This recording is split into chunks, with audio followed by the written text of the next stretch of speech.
Personal loan 15% में settlement possible है। Bank का सीक्रेट लोन सेटलमेंट ट्रुथ इन 2026। आपको इस वीडियो में विस्तार से बताया जाएगा कि आप लोन सेटलमेंट कर सकते हैं खुद से 15% में या नहीं कर सकते हैं। क्या आपने कभी सुना है 5 लाख का लोन सिर्फ 50,000 रुपए में सेटलमेंट हो गया, या 3 लाख का लोन सिर्फ 15% में क्लोज हो गया है? लेकिन क्या यह सच है या फिर ट्रैप है? आज इस वीडियो में आपको कंप्लीट जानकारी मिलेगी। और सबसे पहले मैं आपको बताना चाहूंगा कि अगर आपको सेटलमेंट के ऊपर और भी वीडियो चाहिए तो आपको इसके लिए यह वीडियो कंप्लीट देखना है और फिर उसके बाद आपको कमेंट भी कर देना है। अब क्या बैंक सच में इतना कम अमाउंट एक्सेप्ट करता है या नहीं करता है, या फिर सिर्फ एजेंट का झूठ है? एंड आज मैं आपको पूरा ट्रुथ बताऊंगा कैसे कुछ लोग 15% में लोन सेटलमेंट कर लेते हैं और कुछ लोग फ्रॉड का शिकार हो जाते हैं। ये वीडियो देखने के बाद आप कभी लोन सेटलमेंट में गलती बिल्कुल भी नहीं करेंगे। तो चलिए शुरू करते हैं ये वीडियो। सबसे पहले समझिए कि बैंक लोन सेटलमेंट क्यों करता है। बैंक क्लियरिटी नहीं करता, बैंक बिजनेस करता है। बैंक सेटलमेंट तब करता है जब बोरोवर ईएमआई नहीं भर पाता है, लोन आपका एनपीए हो जाता है, यानी आपका लोन जब आप 90 दिन से ज्यादा लोन की ईएमआई भरने में सक्षम नहीं होते हैं। अकाउंट यानी एनपीए हो जाता है, नॉन परफॉर्मिंग एसेट। बैंक को रिस्क लगता है कि पैसा डूब जाएगा। बैंक सोचता है 5 लाख डूबने से अच्छा है 1 लाख मिल जाए। आपको यह समझना पड़ेगा। अब इसको एग्जाम्पल के साथ समझते हैं कि अमित ने 4 लाख रुपए का पर्सनल लोन लिया है। कुछ महीने बाद जॉब चली गई है, ईएमआई बंद हो गई है। 6 महीने बाद बैंक कॉल आने लगे। एंड 6 महीने तो आप छोड़िए, बट यहां पर 6 दिन भी एंड 6 घंटे भी बहुत दूर है। मैं अच्छी तरीके से जानता हूं कि बहुत से लोग जब डेब्ट ट्रैप के अंदर फंसते हैं तो पहली ईएमआई भरने से पहले ही 2 से 3 दिन पहले ही कॉल आना शुरू हो जाता है। एंड आपके साथ भी ये हो सकता है। अब टोटल आउटस्टैंडिंग आपका कितना होता है, पेनल्टी, इंटरेस्ट एंड ऑल के साथ 4.5 लाख रुपए। बैंक ने ऑफर दिया आपको सेटलमेंट करने के लिए 1.8 लाख रुपए, यानी अप्रॉक्स आपको 1.5 लाख रुपए का, यानी लगभग 40% में। लेकिन नेगोशिएट के बाद फाइनल सेटलमेंट जो आपका होता है, आपका कितना 27% में अगर होता है 4.5 लाख रुपए का, तो 1.20 लाख रुपीस में होता है। तो आप ये ध्यान में रखिए। Can loan settle in 15%? अब मैं आपसे एक क्वेश्चन पूछता हूं, क्या 15% में सेटलमेंट पॉसिबल है? आपको थोड़ा सा सोचना है इसके ऊपर। यस, पॉसिबल है, लेकिन हर केस में नहीं। अगर आप ये सोच रहे हैं कि जितने आप सभी वीडियो देख रहे हैं, तो ये मैटर करता है कि आपका केस किस स्टेज में है और किस स्टेज में नहीं है। सबसे पहले आपके पास हार्डशिप होनी चाहिए। क्या प्रॉब्लम आपको क्रिएट हो रहा है, किस कारण से आप लोन का रिपेमेंट नहीं कर पा रहे हैं, कितने समय से आपका लोन ओवरड्यू एंड पेंडिंग चला हुआ है। एंड कुछ लोग अक्सर क्या करते हैं, विलफुल डिफॉल्टर होते हैं, जानबूझ के बैंक का लोन लेते हैं, फिर उसके बाद डिफॉल्ट कर देते हैं, पैसा कैश में निकाल कर अपने पास रखते हैं। बट आपको ऐसा बिल्कुल भी नहीं करना है। अगर आप एक जेन्युइन पर्सन है एंड जेन्युइन आप डिफॉल्टर है, आपने जानबूझकर डिफॉल्ट नहीं किया है, आप मल्टीपल डेब्ट का कारण रहा है, एंड इसके साथ साथ मल्टीपल डेब्ट के साथ साथ बिजनेस लॉस हो चुका है, जॉब लॉस हो चुका है, या फिर आपका फैमिली एक्सपेंसेस बढ़ चुका है, ईएमआई आपकी इनकम से ज्यादा हो चुकी है, या फिर आपकी इनकम से 50 to 60% से ज्यादा की ईएमआई हो चुकी है, एंड आपको लगता है कि आप 6 महीने से लेकर 1 साल तक या 2 साल तक ईएमआई या कर्ज से आप बाहर नहीं निकल सकते हैं, तो बैंक आपके लिए सेटलमेंट का ऑफर प्रोवाइड करेगा। परंतु ये बैंक की एंड सभी जो आपके केस है उसी पर डिपेंड करता है, एंड एक टर्म पीरियड होता है। ऐसा नहीं है कि आप आज ईएमआई डिफॉल्ट करो और आज ही आपका सेटलमेंट हो जाएगा। अगर आपको कोई भी इस प्रकार से जानकारी दे रहा है तो आप गलतफहमी का शिकार हो रहे हैं और आप गलत डायरेक्शन में जा रहे हैं। कभी भी बैंक फर्स्ट स्टेज में आपको सेटलमेंट का ऑफर नहीं देगा, और देगा भी क्यों आपको सेटलमेंट का ऑफर शुरू में ही? क्यों देगा? अपना पैसा कोई नुकसान थोड़ी ना करना चाहेगा। अब मान लीजिए मैं अपना एग्जांपल देता हूं कि मैंने आपको 10 लाख रुपए दिया है, एंड 10 लाख रुपए की आपकी ईएमआई बना दी है, 10 महीने की ईएमआई बना दी है, 1-1 लाख रुपए महीने की बना दी है, और उसमें आपसे इंटरेस्ट रेट भी ले रहा हूं। तो अगर आप 6 ईएमआई पे करते हैं और आप 7वीं ईएमआई नहीं भर पाते हैं और इसके साथ आप 1 महीना डिफ़ॉल्ट करते हैं कि अब मैं आपका पैसा वापसी अभी नहीं दे सकता हूँ, आज मेरे पास पैसे नहीं हैं। तो क्या मैं आपको ये कहूँगा कि आपका जो पेंडिंग अमाउंट बचता है, यानी जो आपका 4 लाख रुपए है, आप रहने दीजिए इसको वापसी देना, या फिर मैं आपको ये कहूँगा कि आप इसका सिर्फ़ 20% दे दो या 15% दे दो आप इसका। नहीं, मैं बिल्कुल भी ऐसा नहीं कहूँगा। मैं कहूँगा कि आप ऐसा काम कीजिए, आप 1-2 महीने में कोशिश कीजिए वापसी लौटाने की। बट 1-2 महीने में भी आपके पास पैसा नहीं होता है, तो आप क्या करोगे?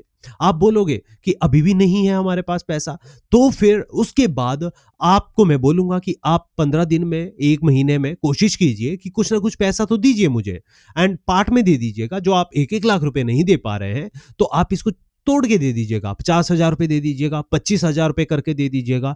फिर आपका 2 से 3 महीना और गुज़र जाता है। यानी आपके टोटल कुल मिलाकर डिफ़ॉल्ट होते हुए जो मैंने आपको पैसा दिया हुआ है, उसमें चले जाते 7 से 8 महीना। अब 7 से 8 महीना जब डिफ़ॉल्ट होते हुए जाता है, तो फिर मुझे आपके ऊपर भरोसा नहीं होता है कि जो आपको मैंने पैसा दिया है, अब आप मुझे लटकाते रहोगे आगे से आगे, और आप में से अधिकतर लोग बैंक के साथ भी यही करते हैं, सेम आप एप्लीकेबल करते हैं। आप ना तो अपनी इनकम दिखाते हैं, ना आप अपना लॉस बताते हैं कि आपने मेरे पैसों का यूज़ कहाँ पर किया है।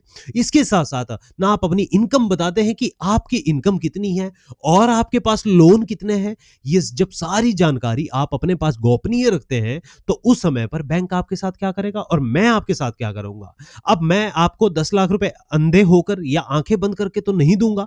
जब मैं आपको पैसा दूंगा, तो मैं आपसे चेक लूंगा या एक एग्रीमेंट बनाऊंगा, कोई डीड बनाऊंगा, कोई भी इस तरीके से कोई गिरवी चीज रख लूंगा आपसे। ठीक है, ये बोलते हैं सिक्योरिटी पर्पस है, सिक्योर लोन, बट मैं बात कर रहा हूं अनसिक्योर डेप्ट की।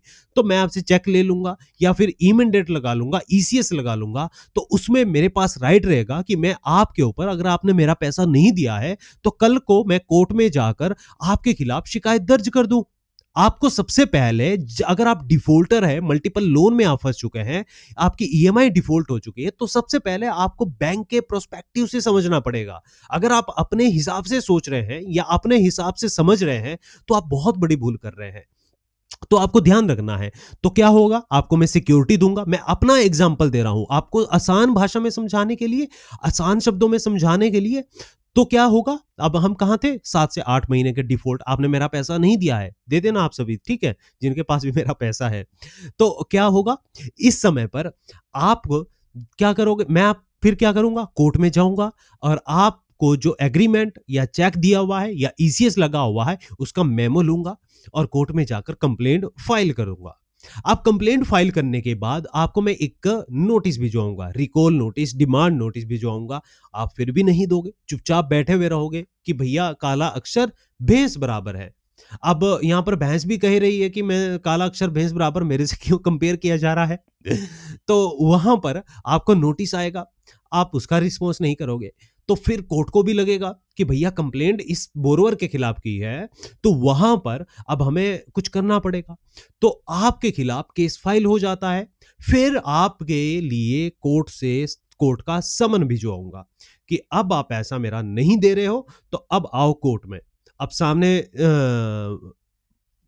महोदय जी बैठे हैं और एक साइड मैं बैठूंगा, एक साइड आप रहोगे।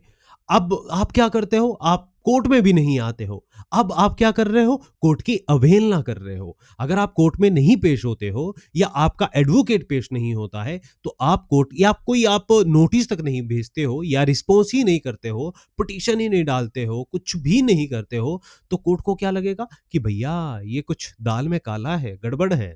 तो अब दूसरा नोटिस और भेजेंगे आपको, कोर्ट का समन आपको सेकंड और आएगा। अब कोर्ट का सेकंड नोटिस आपको मिल रहा है, आप क्या करते हो, चलो नोटिस ही है, और क्या किया जाए। अब आप 1000-1500 रुपए तो खर्च नहीं करोगे किसी एडवोकेट के लिए कि इतना लोन है, डेप्ट में डेप्ट के तले फंस चुके हैं, एंड इसके साथ साथ अब आप 6-6 महीने, 1-1 साल, 2-2 साल, यहां तक कि मैंने देखा है आज के समय में हमारे पास भी केस है, मैनेज कर रही है टीम बैकएंड में। एंड लोग 2-2 3-3 साल तक बैठे हुए रहते हैं। हम तो डिप्रेशन में चले गए हैं, हमारा तो इनकम सोर्स ही नहीं है। अब मान लीजिए मैं भी बैठ जाता हूँ, ना आपके लिए कोई कंटेंट बनाता हूँ, ना अपनी टीम को देखता हूँ, ना आगे आगे बिज़नेस एक्सपेंड का देखता हूँ, ना पीछे से कस्टमर को देखता हूँ, ना कुछ अपना सर्विस में एक्सपेंडिचर देखता हूँ, ना रेवेन्यू देखता हूँ। बैठ जाता हूँ कि भैया प्रॉब्लम आ रही है और बाकी कुछ नहीं करना है। तो क्या ऐसे करके इनकम जनरेट हो पाएगा? क्या इस सभी मायाजाल से आप बाहर निकल पाओगे? बिल्कुल भी नहीं, कभी भी नहीं है। आप बेशक चाय का ठेला खोल लो बाहर जाकर, कोई शर्म नहीं है। काम करने में जिसने शर्म की, वो ज़िंदगी में कभी जी नहीं पाएगा और हमेशा दुखी ही रहेगा। अगर आपको कोई भी काम अगर आप किसी भी प्रॉब्लम में फँसे हुए हैं, तो आपको किसी भी काम से डरना नहीं है। अगर आप 14 से 18 घंटे तक काम कर लोगे, तो आपकी बॉडी को कुछ नहीं होने वाला है। आप खाने पर ध्यान दोगे, अगर आप ₹1000 दिन का कमा रहे हो और उसमें से ₹200 पर डे का अपने खाने पर ही खर्च कर दो, तो और 18 घंटे आप काम कर रहे हो, तो आपको कुछ नहीं होने वाला है। कुछ भी नहीं होने वाला है। मेरी गारंटी है, मुझसे लिख कर ले लो आप, नोट कर लो, मेल आईडी दी हुई है, अबाउट सेक्शन में चले जाना कि अगर आपको कुछ हो गया है। ठीक है, कुछ भी नहीं, काम करके कोई ना आज तक किसी को कुछ हुआ है और ना ही आगे कुछ होगा। आपको सेफली अच्छे काम करने हैं, अच्छे कर्म, और कर्मा ही आपको रिटर्न मिलेगा, और रिटर्न की आपको चिंता कभी भी नहीं करनी है। तो हम कहाँ पर थे? कोर्ट में आप नहीं गए हैं। ठीक है, अब कोर्ट में आप नहीं जा रहे हैं, मेरा पैसा आपने नहीं दिया है 4 लाख रुपए, आगे से आगे पहले तो आपने लटका कर रखा है मुझे। अब जब आप पैसा वापसी नहीं दोगे और कोर्ट के आप समन का इग्नोर कर रहे हो, तो मैं क्या करूँगा कि भैया कोर्ट का टाइम वेस्ट हो रहा है, मेरा टाइम वेस्ट हो रहा है, पैसा जितना आपके लिए दिया है इतने समय के लिए 1 साल हो चुका है। 1 साल में भी आपके पास जो 4 लाख रुपए मेरा रहा है, अगर मैं उसको इन्वेस्ट करता कहीं पर, किसी बिज़नेस में इन्वेस्ट करता, या कहीं पर भी मैं उस पैसे को लगा देता या किसी और को दे देता, यहाँ तक कि 2% इंटरेस्ट पर भी तो देता, तो भी तो मुझे उससे फ़ायदा होता। 1 लाख रुपए का 2% बना कितना? 2000 रुपए, और 4 लाख रुपए का कितना बना? 4000 रुपए। अब 1 साल तक अगर मैं किसी को 2% में ही देता, तो मुझे कम से कम 4 लाख रुपए 4000 रुपए तो मिलता। आपसे क्या मिला है मुझे? एक तो कोर्ट में जाना पड़ा, टाइम वेस्ट ऊपर से करना पड़ा। फिर आप ठन्नी-चोन्नी कुछ भी नहीं दे रहे हो वापसी, फिर भी आप यही कह रहे हो कि हमारे पास पैसा ही नहीं है। तो तो अब जाकर क्या होगा? अब मेरे पास एक ही रास्ता रहेगा, और कोर्ट के पास भी जो रास्ता रहता है, ये रहेगा अरेस्ट वारंट का, कि जाओ, ये इंसान कहाँ है? गुमशुदा इंसान कहाँ है? कौन से कोने में बैठा है? तो अब नियर बाई जो आपका आपने एड्रेस दिया हुआ है, लोन लेते वक़्त आपने आधार कार्ड, पैन कार्ड, एग्रीमेंट किया है, स्टेटमेंट आपकी वहाँ पर है, बैंक डिटेल वहाँ पर है, किस बैंक में आपका पैसा गया है, सिविल रिपोर्ट आपकी गवर्नमेंट के पास है, सब कुछ तो आपने सरकार को खुद ही दे रखा है। सब सारी डिटेल पड़ी है, लोन कंपनी के पास भी सब कुछ है, सिविल रिपोर्ट में सब कुछ है मेंशन। तो पूरा रिकॉर्ड चेक होने के बाद अरेस्ट वारंट, जब आप समन का रिस्पॉन्स भी नहीं करते हो, तो आपके खिलाफ अरेस्ट वारंट जारी होगा। और ये किसके माध्यम से? जो आपके आधार कार्ड के नियर बाय पुलिस स्टेशन होगा, वहां पर जाएगा उनको नोटिस पुलिस स्टेशन में कि भैया ये पर्सन है बोरोवर, इसने रोहित का पैसा लिया हुआ है और रोहित का पैसा वापसी नहीं चुका रहा है, तो इसको ढूंढ के लाओ कहीं से। देखो तो देखो, ये पर्सन सही में है भी है कि नहीं, कहीं गलत या फ्रॉड आधार कार्ड बनाकर तो नहीं दे रखा है, कहीं फ्रॉड डॉक्यूमेंट तो नहीं दिए हैं। अब जिसमें आपका डर रहता है कि क्या हमें जेल हो सकती है अगर आपका जो Aadhaar card, PAN card, bank detail या कुछ फ्रॉड निकला, तो आप जाओगे फिर 420 में अंदर फंसोगे फिर। तो ये प्रोसेस होता है, फिर पुलिस वाले आएंगे कि भैया आपके खिलाफ ऐसा ऐसा रोहित ने केस दर्ज कर रखा है, इसका पैसा लौटा दो वापसी, कोर्ट का नोटिस आया हुआ है आपको अरेस्ट करने के लिए, तो आपको बेल लेनी पड़ेगी, ये बेलेबल है। तो आप 2 से 3 बार 4 बार तक बेल ले लोगे, और उसके बाद भी आपने कोई रिस्पॉन्स नहीं किया, चुपचाप बैठे हुए रहे, तो फिर उसके बाद नॉन बेलेबल वारंट इशू होगा। फिर उसके बाद मैं पेनल्टी भी लगाऊंगा कि भैया 4 लाख रुपए का अगर मैं 2% मुझे कहीं से मिलता, तो 2% पैसा ये भी दो, और इसके साथ साथ अब जो पैसा वापसी रिटर्न करना है, या तो फिर सेटलमेंट कर दो, या फिर अगर ये सारा का सारा नहीं है, तो जमीन जायदाद कुछ ना कुछ तो होगी, तो ये भी अटैच कर दो। कोर्ट का टाइम वेस्ट क्या है? कोर्ट ऊपर से पेनल्टी लगाएगा, मैं ऊपर से पेनल्टी लगाऊंगा। आपने पैसा इतने टाइम तक डिले रखा, उसका भी इंटरेस्ट, ब्याज, पेनल्टी सब कुछ लिया जाएगा। तो ये प्रोसेस होता है और रोहित आपसे की जेब से पैसा निकाल लेगा पूरा का पूरा। बट ये प्रोसेस चला जाता है बहुत लंबा। ये छोटा मत समझिए कि अगर आप डिफॉल्ट कर रहे हैं कम टाइम में और आपको एकदम से ये हो जाएगा। तो ये रहता है सेटलमेंट का भी प्रोसेस। अगर आप 2 से 4 साल तक यानी 2-4 साल पुराना लोन है तो सेटलमेंट उस समय पर होता है आपका, ना कि ये होता है कि आप डिफॉल्ट करो नया और आपका 15% में सेटलमेंट अभी हो जाएगा। जब बैंक को यानी जब मुझे भी लगेगा कि आप मेरा पैसा साल भर 2 साल तक नहीं दे रहे हो, तो मैं भी सोचूंगा कि भैया पैसा अगर मेरा 4 लाख रुपए नहीं आ रहा है, इस पर्सन के पास ना जमीन जायदाद गोल्ड कुछ भी नहीं है, तो कम से कम अगर ये 50,000 रुपए देने को राजी है तो फिर आपसे मैं ये चाहूंगा कि आप 15% ही कम से कम वापसी दे दो। ठीक है, 5 लाख रुपए का लोन लिया है, 7 लाख रुपए आउटस्टैंडिंग है, तो सेटलमेंट में 90,000 रुपए में कर लूंगा आपसे, यानी लगभग 13-14% में। तो ऐसा ये 2 से 4 साल डिफॉल्ट होने पर होता है। ठीक है, 2-4 साल तक आप डिफॉल्ट अगर आपका हुआ, जेन्युइन आपको इशू है, तो जाकर इतने प्रतिशत में लोन सेटलमेंट होता है। आप ये बात ध्यान रखिए। बैंक की साइकोलॉजी के हिसाब से आपको समझना पड़ेगा। बैंक का मेन गोल होता है maximum recovery with minimum cost. Maximum recovery with minimum cost, ध्यान रखिए इस वर्ड को आप। ठीक है, अगर recovery agent legal case court खर्च ज्यादा है तो बैंक सेटलमेंट एक्सेप्ट कर लेता है। बैंक कैलकुलेशन एग्जांपल आपको समझना पड़ेगा, मैं आपको दे रहा हूं जो एग्जांपल। लीगल कॉस्ट 50,000 रुपए आ रही है, रिकवरी चांस लो है, अब बेटर ऑप्शन है कि 80,000 रुपए में सेटलमेंट एक्सेप्ट करके खत्म कर दिया जाए। ठीक है, अब सभी बैंक कोई लॉयर तो नहीं हो सकता है, हमेशा बाहर से ही कोऑर्डिनेशन रखना पड़ता है। तो सबसे पहले आपको क्या करना है, नेगोशिएशन स्ट्रेटेजी अपनानी है। स्टेप 1 में पैनिक नहीं होना है, स्टेप 2 में डायरेक्ट बैंक से बात करनी है, स्टेप 3 में फाइनेंशियल हार्डशिप एक्सप्लेन करनी है। एग्जाम्पल नेगोशिएट लाइन में आपको बताता हूं सही नेगोशिएशन के लिए। सर मेरी फाइनेंशियल कंडीशन खराब है, जॉब लॉस है, मेडिकल इशू ये है, जो आपके पास डॉक्यूमेंट है वही आपको बात बतानी है, अदरवाइज फेक बोलोगे, झूठ बोलोगे, पकड़े जाओगे। मैं एंड क्या बोलना है आपको, सर मेरी फाइनेंशियल कंडीशन खराब है, जब किससे बात होती है, जॉब लॉस हुआ है, मैं फुल पेमेंट नहीं कर सकता हूं, प्लीज सेटलमेंट ऑप्शन बताएं। Start negotiate from 20% to 15 to 20%। अगर बैंक 50% बोले तो आप 20% से स्टार्ट करें या 15% से स्टार्ट करें। और ये भी आपने ये नहीं बोलना है कि 15% है, यानी अगर आपका 5 लाख रुपए का लोन है तो आपको सबसे पहले कैलकुलेशन कर लेनी है अपने अमाउंट की कि 5 लाख रुपए का जो लोन है ये 15% कितना हुआ, तो फिर आपने उतना अमाउंट बोलना है। और उसके बाद भी आपको क्या करना है, उतना अमाउंट आपको नहीं बोलना है कि अभी मेरे पास है। जब आपके पास है ही नहीं तो बैंक आपको नेक्स्ट डे सेटलमेंट का लेटर अगर दे दिया तो आप कहां से भरोगे भैया पैसा। बैंक फिर से क्रूरता अपनाएगा आपके खिलाफ कि कल तो तुम बोले हमें प्रॉमिस किए हैं कि 15% पैसा दे रहे हो और फिर आप के पास कल के लिए पैसा ही नहीं है। तो आपको यह बोलना है कि बैंक जी, चाचा जी, कि पैसा हम अरेंज करेंगे, हमारे पास 15% भी नहीं है, नौकरी नहीं है, कोई बिजनेस धंधा नहीं है, बैंक में कोई एफडी नहीं है पड़ी हुई, कहीं पर गोल्ड नहीं है बेचने को, गाड़ी घोड़ा नहीं है बेचने को, जमीन जायदाद नहीं है बेचने को, तो हमें 5-7 दिन का 10 दिन का टाइम लगेगा 15-18% अरेंज करने में, और अरेंज करके हम आपका पैसा दे देंगे। तो हमें सेटलमेंट ऑफर लेटर दे दीजिएगा, ऑफिशियल दे दीजिएगा, जिससे हमें भरोसा हो कि बैंक ने ही हमें दिया है। ठीक है, ये रिकवरी एजेंट को भी बोलना है और सभी को ही बोलना है।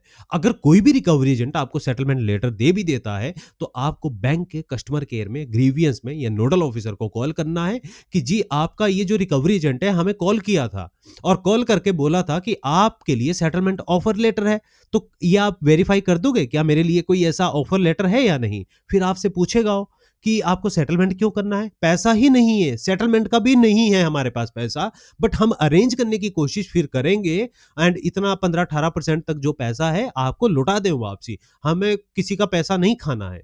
ठीक है, जो लिया है उसको वापसी भी चुकाना है। तो आपको इस तरीके से शुरुआत करनी है।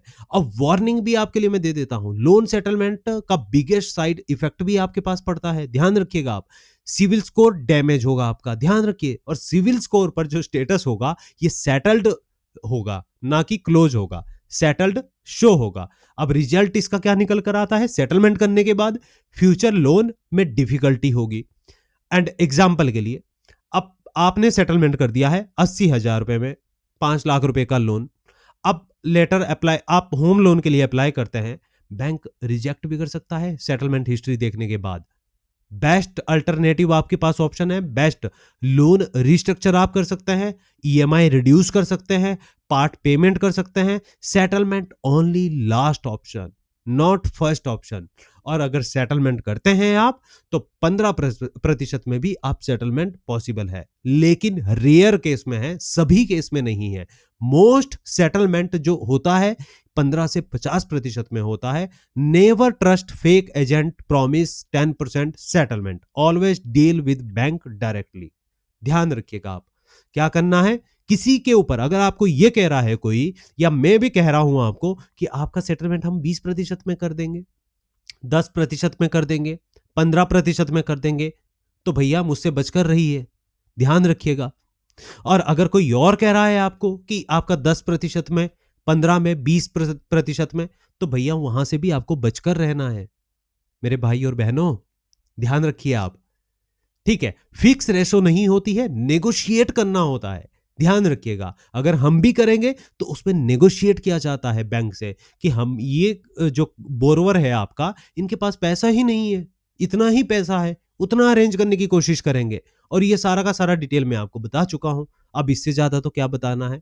अब अगर आपको वीडियो में कुछ सीखने को मिला है, कुछ लगा है कि कुछ दिमाग में भेजे में गया है आपके, तो आप कमेंट में सेटलमेंट लिखिए, बस आपको और कुछ नहीं लिखना है। मैं समझ जाऊंगा कि आपने कंप्लीट वीडियो देखा है या नहीं देखा है, आपको समझ में आया या नहीं आया है।